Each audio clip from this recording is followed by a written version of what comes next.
You're tuned into RBLR, the home of Tampa Bay's RBLR Sports. 4 seconds left. In front. Happy moment. The Tampa Bay Lightning have won the first Stanley Cup. And the Tampa Bay Lightning have won the Stanley Cup. Lightning strikes twice. The Tampa Bay Lightning win their second straight Stanley Cup.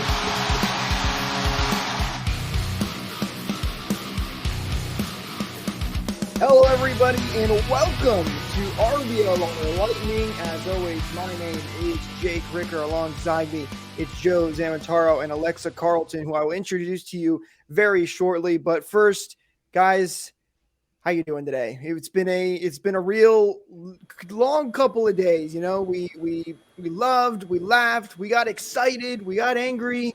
But unfortunately, the 2023 season has officially come to an end as the Lightning have been defeated by the Toronto Maple Leafs. But a lot to talk about. Guys, welcome to the show.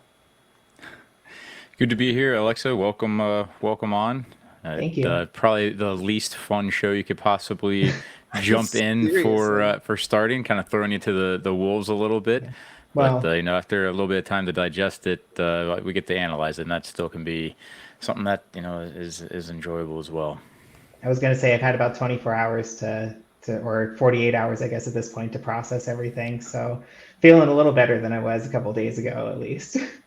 For those of you that don't know, Alexa does the Zap, which is mainly posted on TikTok, but on all social media platforms, where she recaps the games after they are completed. So if you haven't checked those out, be sure to do so because they're great content, which you can get, again, on all social media platforms. Follow us at RBLR Lightning, and you can follow the main account as well at RBLR Sports.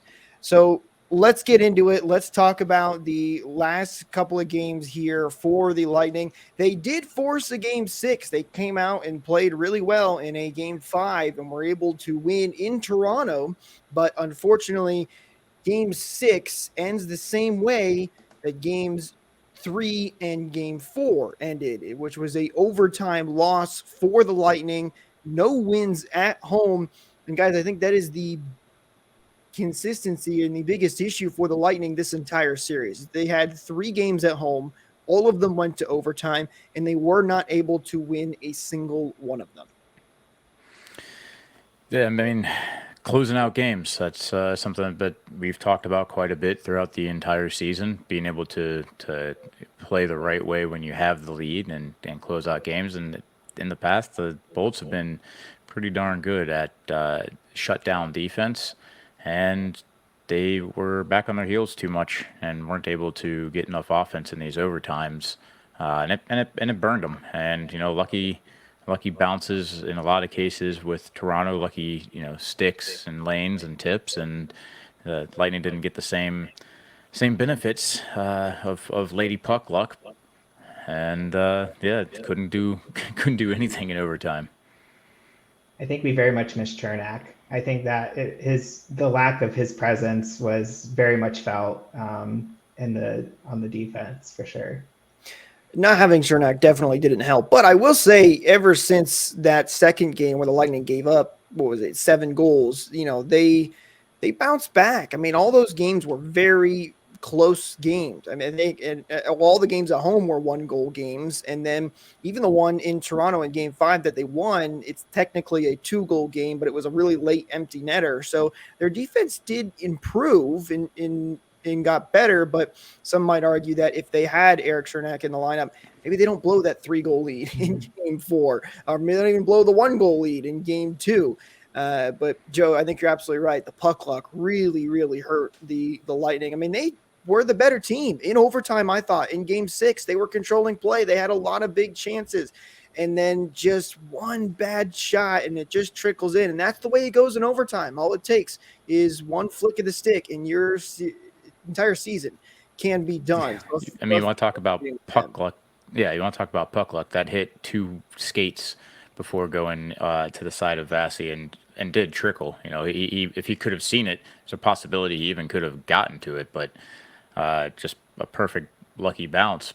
But I mean, the Leafs did a good job on capitalizing on their opportunities, and it seemed that even though the Lightning were controlling the majority of play for the entire series, they weren't scoring as regularly comparatively. Even if you look at the shot count in that last game, it was 22 for the Maple Leafs, 32 for the Lightning, and I know some of those looks were really, really good for the Bolts, and they, didn't get the job done. They just did not get the job done burying the puck.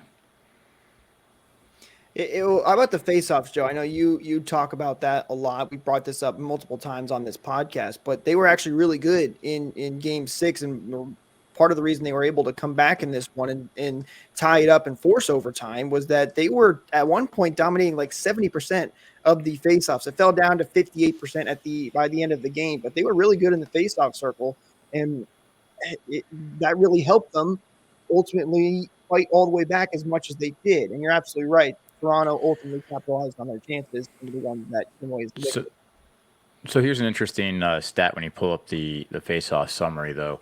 For the Lightning, they actually, in the offensive zone for the entire game, 5-on-5, they were at 69%, doing really well in the offensive zone. Neutral zone, 67%. But in the offensive or defensive zone, rather, they went 36% in the defensive zone, and that, it's a scary number when you give a team like Toronto was at 64% of the face-off wins in your defensive zone. It gives them some opportunities and looks, and it gives when it's an offensive zone face-off, you're probably going to have Austin Matthews going out there to have the offensive zone draw, and that's a dangerous guy. That is a dangerous man on the ice, and he ended up scoring as well. I mean, but sometimes those numbers can be a little bit deceiving, just in the sense that it looks like we won the majority of them, but those are some dangerous ones when they're in your D zone, you're not able to get it out. Well, how about the power play as well? I think that's an important thing to bring up here because the Lightning, the power play fluctuated, I would say, throughout the season. It struggled on the road for a good bit there, but was always really good at home. Even overall, they were still in, the top 5 of the league, but it didn't play extremely well late here in the postseason. I mean, especially in those last games, 0-for-2. They weren't calling anything in that Game 6, especially from that. I don't think there was a penalty called for the second or third period, if I'm not mistaken. But the power play not able to come through for the Lightning in multiple occasions those last couple of games, and I think that also contributed to it as well, because even though there weren't many chances on the power play, even just having a good solid power play can give you a lot of momentum if you're putting the pressure on the opposing team. The Lightning were not able to do that. Well, and I think that the power play also kind of speaks to the top line not really getting a lot of production in general this, like, basically the entire series. Because you look at, obviously Stamkos scored in Game 6, but for the most part, Kucherov didn't generate a ton, Point didn't generate a ton. Especially in the last few games. So when those are your guys who are out there on the power play and they're just, they're not getting it done for one reason or another. Not to solely place the blame on them, but I think that you can say it's just like, hey, they, weren't able to convert, even though they were getting opportunities. Oh, I think we might have lost Joe there for a second. He's gonna fix. Yeah, But sorry, you're right. I turned my audio down. Yeah, it is fair to say that the top guys weren't putting up enough points, in scoring, but were also important to try shutting down other guys as well, and we were getting that secondary scoring that's so important to go deep. The beginning of the series, how many goals did Perry end up having, and how many points do we? Is something I can look up here real quick. He was playing outstanding, for being playoffs and having a relatively quiet Corey Perry regular had season. 2 goals. 2 goals, 3 assists, 5 points. He was a +1, and that's big. That's really big to get guys like that to step up when your top line isn't scoring. But like I said, at the end of the day, you can only hit so many posts before you end up losing games. Oh, and the one goal that Stamkos scored, Alexa, you were talking about in game 6, he wasn't even on his top line because Cooper had broken things up and kind of thrown out the line blender. So, you're absolutely right. The top line wasn't producing. Cooper made some changes, and then Stamkos was able to come through. Now, do you guys throw that up to as just the top line wasn't playing their best, wasn't on their game, or maybe a little bit of both here too? Do you have to give credit to Toronto, who just shut them down? See, I'm hesitant to give a ton of credit to Toronto because I just don't think that I don't think that they really shut down the Lightning. There's too much possession in the offensive zone, and with the Bolts, you do see a tendency to overpass and undershoot, and I don't think that the Toronto defense they were struggling against our top guys. Just there would just be a stick just enough in the lane to break up a pass. I don't think Pointer was looking really good ever since he took that hit into the boards. That he really didn't quite look the same. Cooch looked like he lost a little bit of speed throughout the series as well. That might just be me overanalyzing, but there may have been something ailing him. We know took that a bad Hedman hit in the series as well. Yeah, right. That was into the end boards too. And then you look at Hedman; he missed a game, and that he could be hurting as well. So those are power play guys. They had some really good looks, just didn't end up burying them. I think it'll be interesting to see the final injury report if that hasn't come out yet. I haven't seen it, but it'll be really interesting to see exactly who is hurt and what injuries they exactly had. Because I wouldn't be shocked to see that Point had something wrong with his shoulder or something like that. Because he definitely started playing different after that non-boarding call. And even if it's just a strain, it might not end up in an injury report because it'll heal on its own. But you're going to feel that when you're playing, and every single guy on there is blocking shots has deep muscle bruises, and those things are painful. You can try taking some shots to get it down, but at the end of the day, you still have damage to your muscles, and it's those guys were blocking some shots out there. I would expect the injury report to come out tomorrow. That is when the media availability is happening for the Lightning. It's the whole locker cleanout day, I think, for the Bolts. So I'm sure we're going to find out a lot more about what some of those injuries are tomorrow, as now the curtain is going to be lifted on the playoff injuries because they are so secretive when it comes to that, especially in the postseason. But it's an unfortunate end for the Lightning because I think even though they came in as the lower seed and they were down 3-1 in the series, I think a lot of people still expected them to, have a great chance at beating them. Not only because Toronto hadn't won a series since 2004, but this is a veteran Lightning team that had been to the Stanley Cup Finals 3 in a row. So do you guys take this as a disappointment at the end of this season, or are you looking at it from the perspective of, listen, over the last 10 years, the Lightning have been to 4 Stanley Cup Finals. They've won 18 playoff series, all of these accomplishments that they've had over the last decade, let's say, or is this still a disappointment to you, especially at where they have been the last couple of years? For me, I think it's both. It's, I think it's good to have the perspective of what this team has done and what we've been able to enjoy as fans over the years. And, even what they managed to do this season with all of the, players that we lost over the last couple of off seasons with Palat and Gord and, all the other guys. But, it's disappointing. Letting the Leafs pass the first round and, getting memed on isn't fun. But,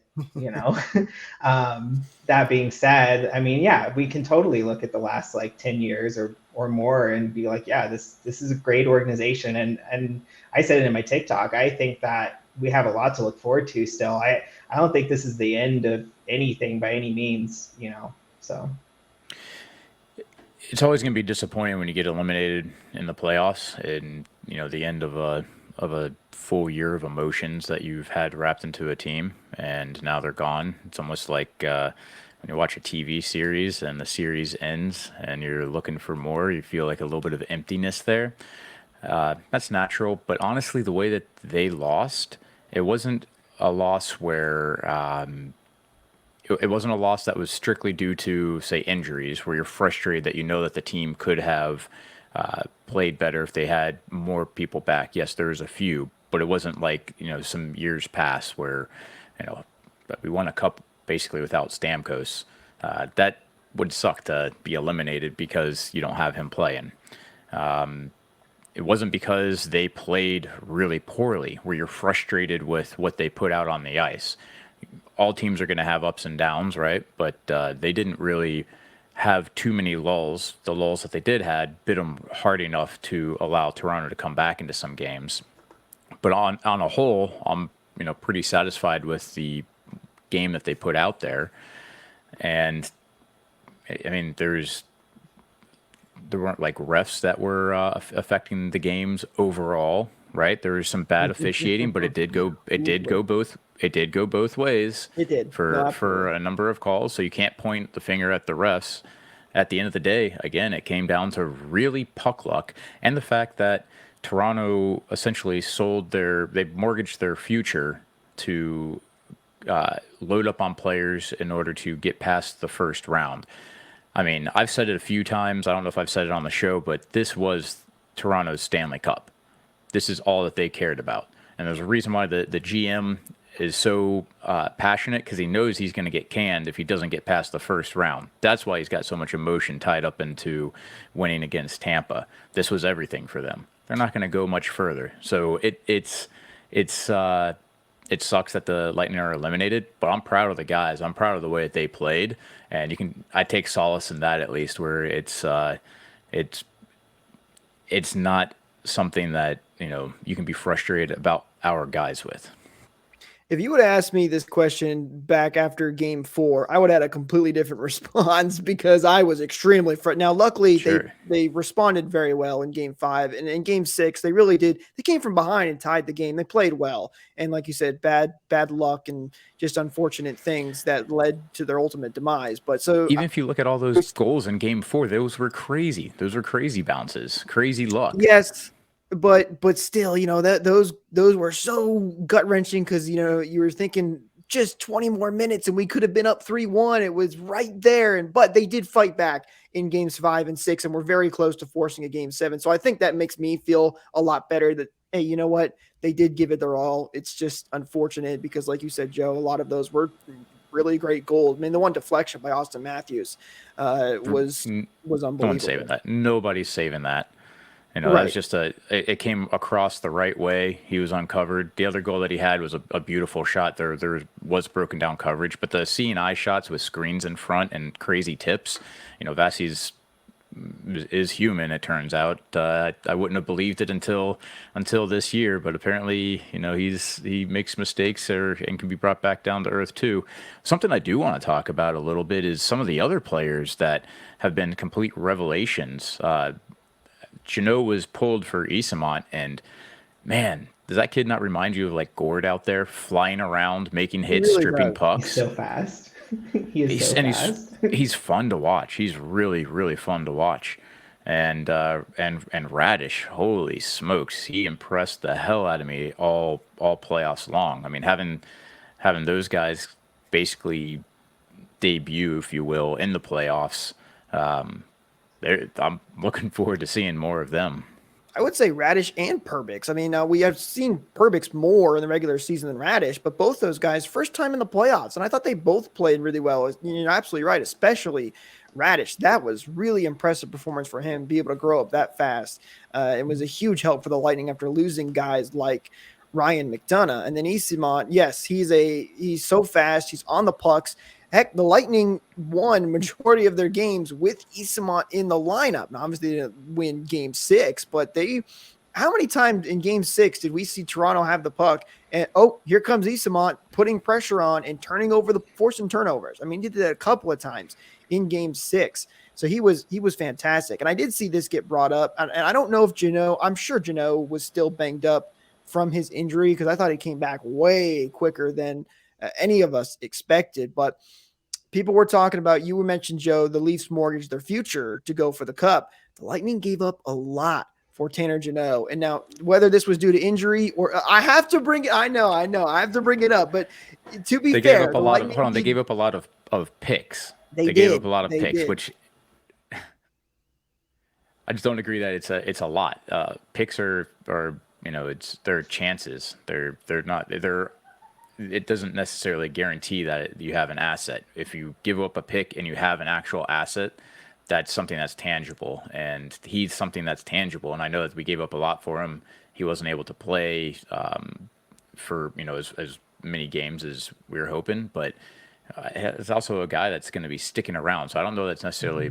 I mean, they haven't re-signed him to a long-term deal. We're going to hold on to him forever if if it doesn't work out as him being a player for us. But the idea of mortgaging the future, this is a guy that's gonna be around. Mm-hmm. I think that you could argue. Sorry, I don't mean to talk over you. No. I think that you could argue that the next couple years, I think that this team's roster looks pretty good with all the young talent that we've been talking about. And those are the years that we gave up those picks, so to speak. Like the first round pick is in 2025, so that's 2 years from now, and then after that, we might need to draft some more young guys, but for now, we have a good amount of talent, and a lot of our veteran guys are probably not really going anywhere over this offseason, at least anyways. The Lightning Stanley Cup window is not going anywhere, which is why I would say this is not the end, but rather it's still right in the beginning of their long tenure, because JBB has done such a good job at getting guys like Brandon Hagel, Tanner Jeannot, Isimon, who they can lock up for long term. I bring it up because I know it was a little frustrating for some Lightning fans to lose in the first round, and then you look at their draft picks, especially for this year. It's what they have: a 6th and a 7th round pick this year, maybe a 5th if I can't remember off the top of my head, but they have no draft picks for this year. And it's a little jarring to see, I think, for a lot of fans when you're used to just giving up maybe your 1st and a 2nd. And so it's a weird feeling after losing in the first round. Yeah, I mean, if you look at where the Lightning get a lot of their players, there very few of them are actually coming from the draft, and that includes down in the A. There are definitely players that get drafted and mature down there and get called up, but the time to be able to get a player to start playing well enough to be playing with the Lightning, it takes 5-6 years at this point before that there's going to be an open spot, unless they're a 1st round pick. You're not going to do much with a 4th and 5th round pick when it comes to the Lightning. They're not really as valuable, and there's other ways you can acquire talent besides just through drafting. So yeah, it's going to be a quiet draft for the Lightning, but that's I don't know, the draft's a big show, getting new fresh talent in. If you're not in the 1st round and high up, then you're not guaranteed to get anything.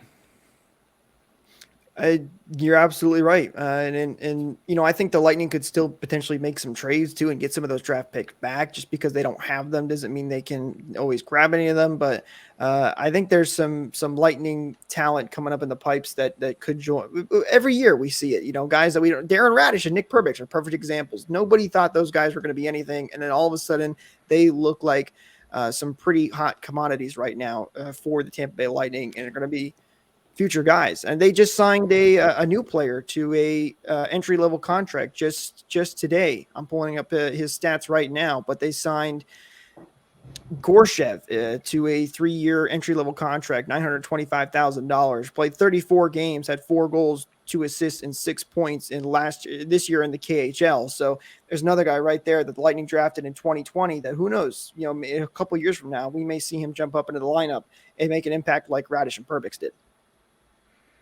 With our core being so strong and relatively young, the Lightning will be in good shape for quite a while. I mean, once you start seeing Kucherov and Stamkos age out eventually, then we can start talking about draft picks and rebuilding. But luckily, that is not a conversation that we have to have anytime soon, because our core is strong and young. And we brought it up last podcast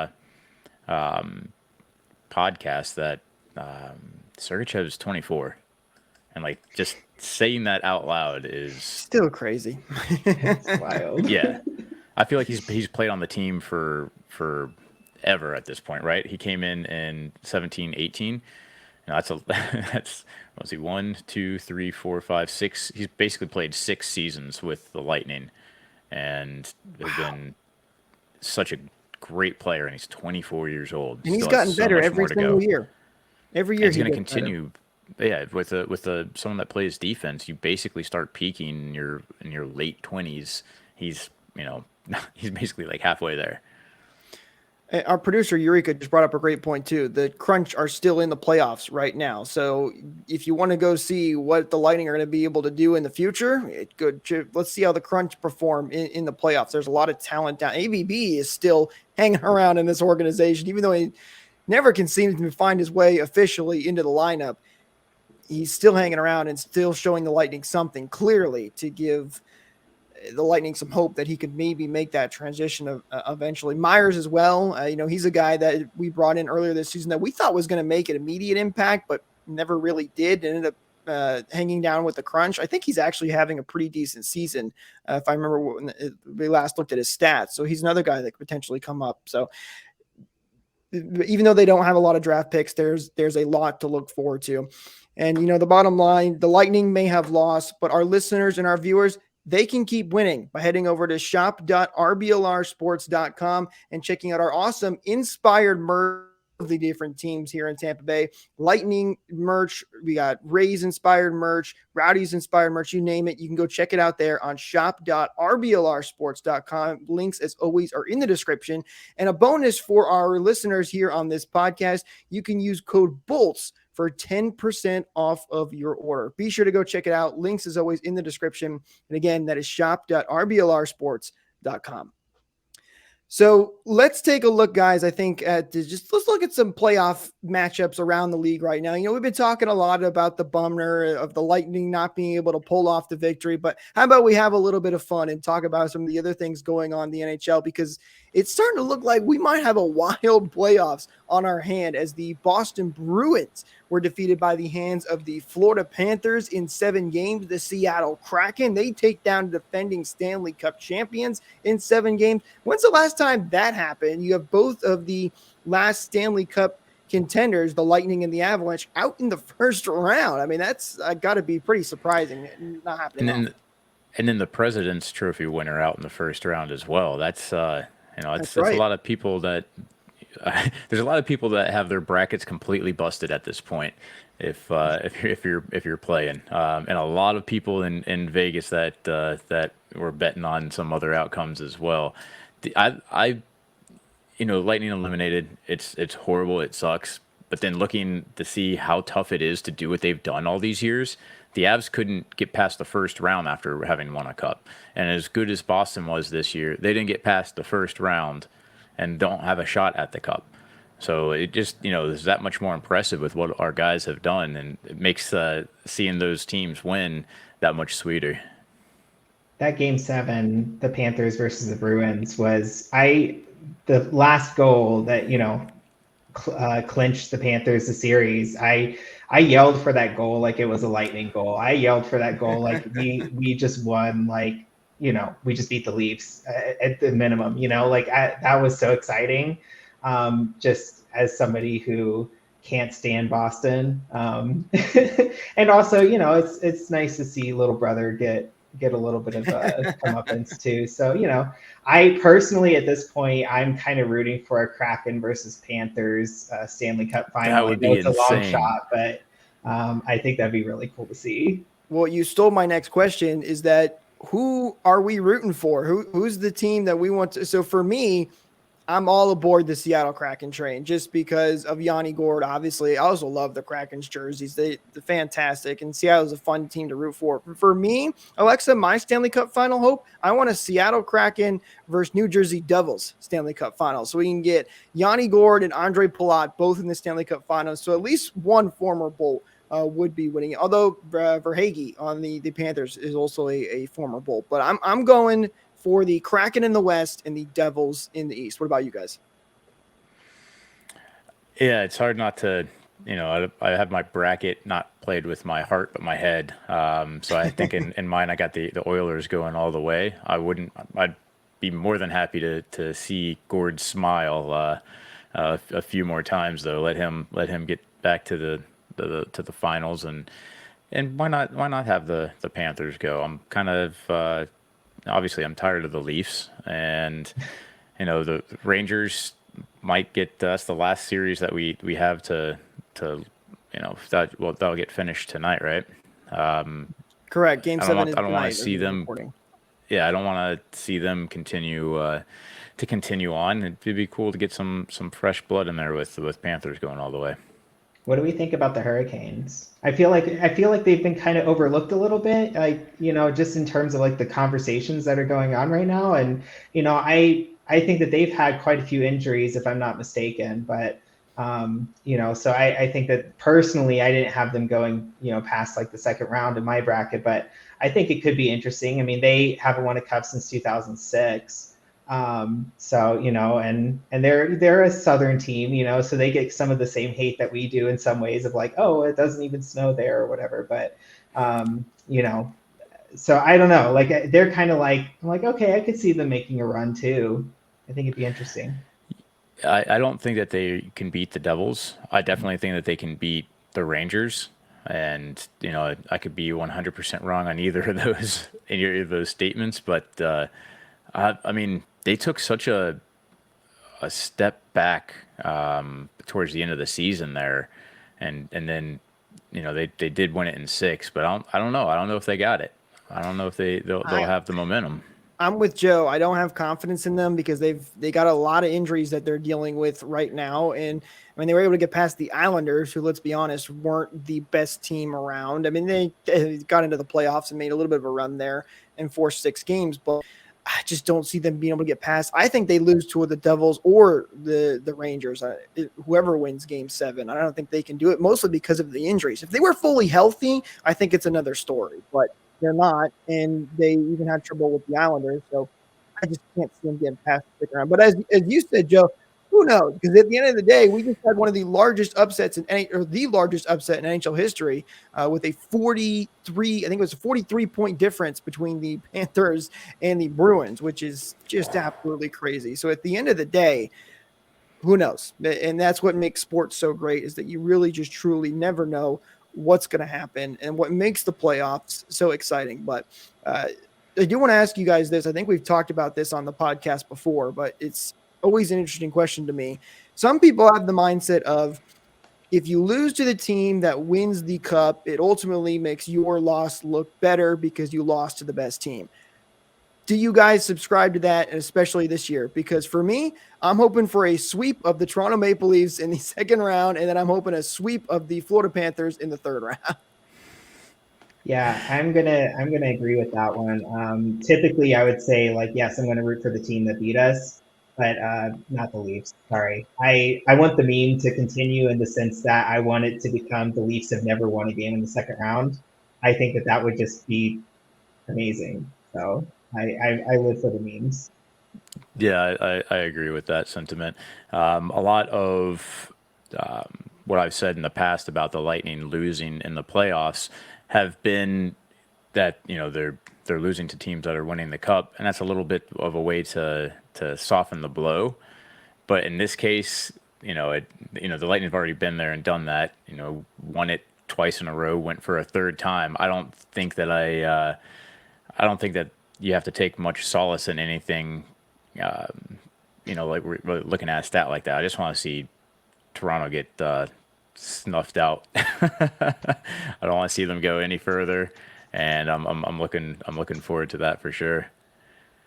No, that's always me every year. I know, Alexa, you said that it's especially this year for you. Normally you would say you agree with that, but for me, it's I'm salty. I'm a sore loser, and I'm salty. So I want to see the team that beats us out in the next round. But hey, at the end of the day, it's going to be a lot of fun to watch the playoffs. And I want to remind you guys to make sure you like and subscribe right here on YouTube, because we are going to have a ton of off-season coverage right here on RBLR Lightning, following all of the free agent signings coming up, the draft, even though we don't have a lot of picks, anything that's going on during the offseason, we'll have coverage right here for you. We'll be talking a lot of different fun things. So make sure you like and subscribe right here on YouTube and follow us on social media at RBLR Lightning or at RBLR Sports so you don't miss out on future episodes. Thank you guys so much for tuning in and tuning in this entire season, running along with us in this really fun, exciting year, even though it didn't end the way we wanted it to. We'll see you guys in the next one.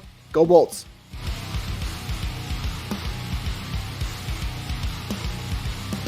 Thank you for tuning into this presentation by RBLR Sports. On your way out of the stadium, please remember to like and subscribe.